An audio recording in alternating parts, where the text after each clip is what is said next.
kumukulong tubig, maglaga tayo ng chicken. Nilagang chicken. Lagyan natin ito ang sibuyas.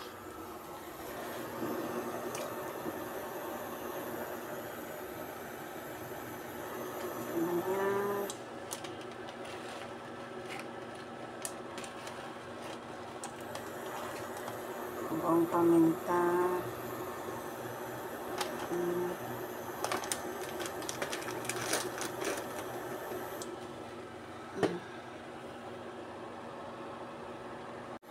Kulo na.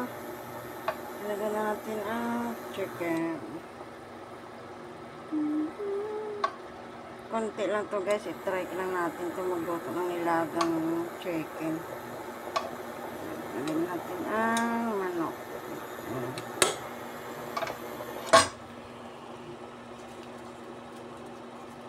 Ilagay natin ang chicken cube.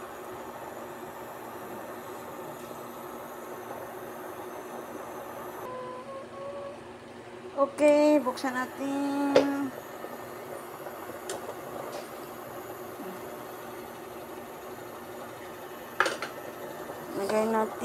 Ilagay natin ang patatas at saka sabang saging.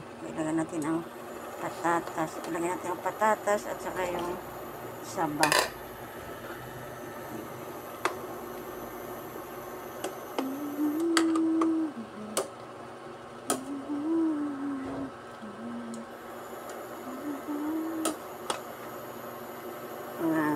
Tapos niyan, pag luto na, ilagay natin ang itong isunod natin, repolyo.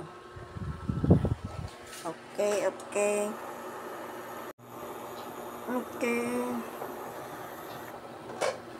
Yan na siya. Ilagay ko na ang repolyo. Konti lang. Pang ano lang. Ayan na, nilagang manok.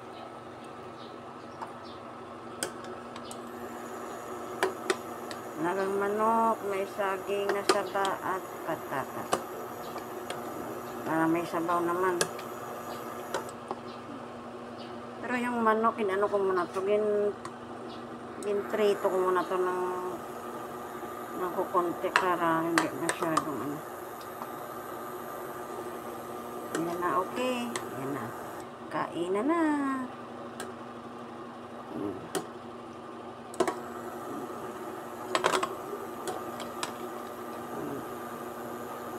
May saba at saka patatas at saka repolyo. Manok yan. Saging na saba. Okay, yan na guys. Ang ating ulam sa tanghalian. Okay. Bye.